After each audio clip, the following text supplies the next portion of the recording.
नमस्कार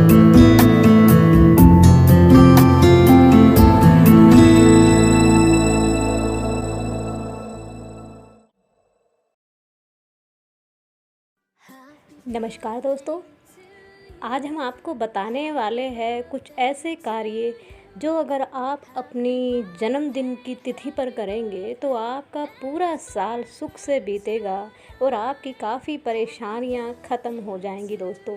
तो आज जानते हैं कि ऐसे कौन से हैं वो 8 काम जिनको करने के बाद आपका सुख से जीवन बीतता है, पूरा साल आप शांति की ज़िंदगी जीते हैं। तो दोस्तों चलिए जान लेते हैं। कहते हैं कि किसी भी व्यक्ति के जीवन में उनके जन्म का दिन बहुत महत्व रखता है, इसलिए हर इंसान चाहता है कि उसका जन्मदिन बेहद खास हो। इसी के साथ वह कामना भी करता है कि आने वाले समय में उसका जीवन सुखमय और भविष्य उज्जवल हो। लोग अपने जन्म दिवस पर दोस्तों के साथ पार्टी आदि भी करते हैं, खुशियां मनाना ही सही, लेकिन आज के समय में लोग इस दिन मदिरा आदि का सेवन भी करते हैं, जो कि बहुत गलत होता है। जिस दिन ईश्वर के आशीर्वाद से हमने मनुष्य रूप में जन्म लिया हो, उस दिन को बहुत ही अच्छे तरीके से मनाना चाहिए, ना कि फालतू की चीज़ों में अपना समय गंवाना चाहिए। इस शुभ दिन पर आपको, यदि आप शुभ कार्य करते हैं, शुभ कार्यों के साथ अपना जन्मदिन मनाते हैं, तो आने वाले समय में आपके ऊपर ईश्वर की कृपा तो बनी रहती है, साथ ही आप एक व्यक्तित्व के रूप में सामने आते हैं और आने वाला समय अच्छा भी रहता है दोस्तों। ज्योतिष में कुछ कार्य बताए गए हैं। अपने जन्म दिवस पर अगर आप इन कार्यों को करके अपना जीवन सुखमय बनाना चाहते हैं, तो चलिए जान लेते हैं कि कौन से है वो शुभ कार्य। तो बात करते हैं दोस्तों, पहला जो हमारा शुभ कार्य है, जो आपको सबसे पहले करना होता है, जिस दिन आपका जन्मदिन होता है उस दिन प्रातः जल्दी उठकर सबसे पहले स्नान आदि करके पश्चात सूर्य देव के दर्शन करने चाहिए और उनको जल अर्पण करना चाहिए। इसके बाद अपने इष्ट देव का ध्यान व पूजा आराधना करें। इसके साथ ही अपनी राशि के अनुसार स्वामी ग्रह का मंत्र जाप करना चाहिए। जो भी आपकी राशि का ग्रह स्वामी है, जो भी हो, आपको ये पता करना होगा ज्योतिष के थ्रू ही। अगर आपने कुछ वीडियोस नहीं देखी है तो आप वहाँ जाकर जो भी आपकी राशि बनती है दोस्तों, उस राशि के हिसाब से मैंने सबके ही जो ग्रह स्वामी हैं, मैंने राशि के हिसाब से उन वीडियो में बताए हैं। तो आप वहाँ जाकर पता कर सकते हैं कि आपकी कौन सी राशि है और कौन सी राशि के हिसाब से आपका जो स्वामी ग्रह है वह कौन होगा। तो अगर आपको ये बात पता चल जाती है तो आपको करना है अपने स्वामी ग्रह का मंत्र जाप। अब आपका स्वामी ग्रह कुछ भी हो सकता है दोस्तों, उसी के हिसाब से आपको उनके मंत्र का उच्चारण भी करना है। इससे आपके ऊपर देवताओं की कृपा बनी रहती है। प्रतिदिन यदि इसी तरह से अपने दिन की शुरुआत भी करें तो भी आपका जीवन सुखमय बना रहता है दोस्तों।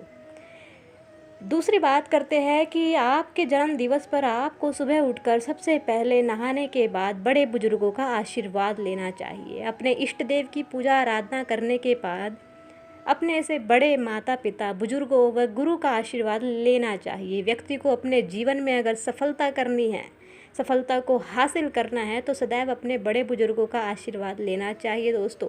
जो लोग अपने से बड़ों का सम्मान करते हैं, उनसे देवता भी प्रसन्न होते हैं। यह कार्य हर व्यक्ति अगर प्रतिदिन करे तो उनके जीवन में सुख में हमेशा एक प्रगति लेकर आता है उनका जीवन। बात करते हैं तीसरी, तो आपने अपने जन्मदिन के दिन पर ज़रूरतमंदों को सेवा प्रदान करनी है। अर्थात जिनको भी आपको लगता है कि कुछ गरीब लोग हैं या फिर कुछ अपाहिज लोग हैं जिनको आपकी मदद की ज़रूरत है, तो ज़रूरतमंदों की सेवा करिए। दान पुण्य करना सबसे शुभ कार्य माना जाता है। अपने जन्मदिन के दिन ज़रूरतमंदों को भोजन करवाना चाहिए। इसके साथ ही उन्हें अपनी अक्षमता के अनुसार अन्न व ज़रूरत की चीज़ें भी दान करनी चाहिए। किसी की मदद करने से ज़्यादा खुशी आपको किसी अन्य कार्य में कभी नहीं मिल सकती दोस्तों। यदि आप इस दिन किसी ज़रूरतमंद की मदद करते हैं तो उसे संतुष्ट करके स्वयं भी भीतर से संतुष्टि आपको प्राप्त होती है। दान मनुष्य के साथ जीवन भर रहता है और ये दान पुण्य ही है जो आखिरकार जाकर आपके लिए कहीं ना कहीं मदद करता है आपको आने वाले दिनों में। तो दोस्तों बात कर लेते हैं अगली शुभ कार्य जो आपको करना है, वो है रक्षा सूत्र। इस दिन दान पुण्य का जब आप कार्य कर ले, उसके पूरा करने के बाद घर के जो बड़े बुजुर्ग हैं या फिर भाई बहनों के द्वारा जो भी दिया गया आपको धातु का कड़ा है उसको धारण कीजिए।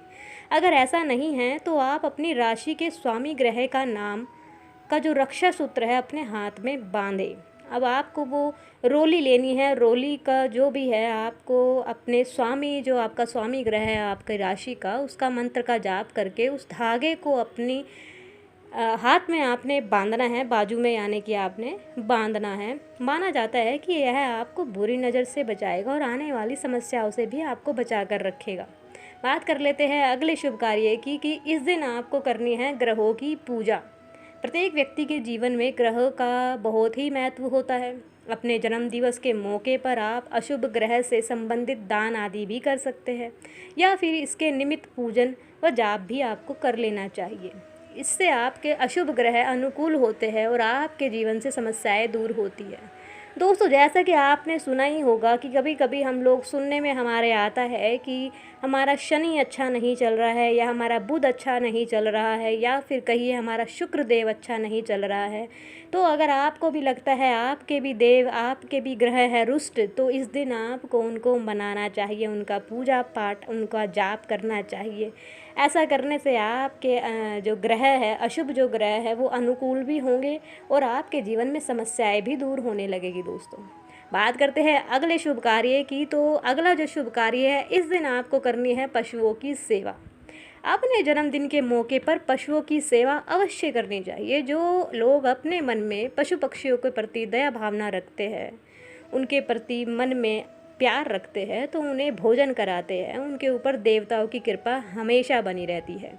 आप अपने जन्म दिवस पर बहुत सारा पैसा फालतू खर्च करने की बजाय यदि उन पैसों को किसी गौशाला आदि में दान करते हैं या फिर गाय को चारा आदि खिलाते हैं तो यह आपके लिए बहुत ही फ़ायदेमंद होता है। दोस्तों, तो ये था हमारा जो एक नया कार्य है। अब आने वाला जो नया कार्य है वो है, जो आखिरी भी है, जो आपको करना है अपने जन्म दिवस पर, तो वो है रुद्राभिषेक। दोस्तों, यदि आपके जीवन में समस्याएं चल रही है, रोज़ आप कड़ी मेहनत करते हैं लेकिन फिर भी आपको समस्याओं से जूझना पड़ता है, आर्थिक तंगी आप महसूस करते हैं या फिर आपको लग रहा है कि आपके हर कार्य में कुछ ना कुछ विघ्न आ रहा है, तो अपने जन्मदिन के मौके पर रुद्राभिषेक करवाएं। इससे वहाँ होने वाले जो आप मंत्र का वहाँ पर उच्चारण करेंगे वो आपके मन को शांत तो करेगा ही, साथ ही आपके जीवन में चल रही उठक पटक से भी दूर करेगा आपको। रुद्राभिषेक करवाने से भगवान शिव की कृपा तो प्राप्त होती ही है, साथ ही में आपको ग्रहों के जो अशुभ प्रभाव होते हैं और उनके कारण जो समस्याएं आपको मिलती हैं उनसे आपको मुक्ति मिल जाती है। दोस्तों, जब रुद्राभिषेक पूर्ण हो जाए, यानी कि जब आप रुद्राभिषेक कर ले पूरी तरह से, तो अपनी अक्षमता के अनुसार ब्राह्मणों को उपहार आदि भेंट करिए।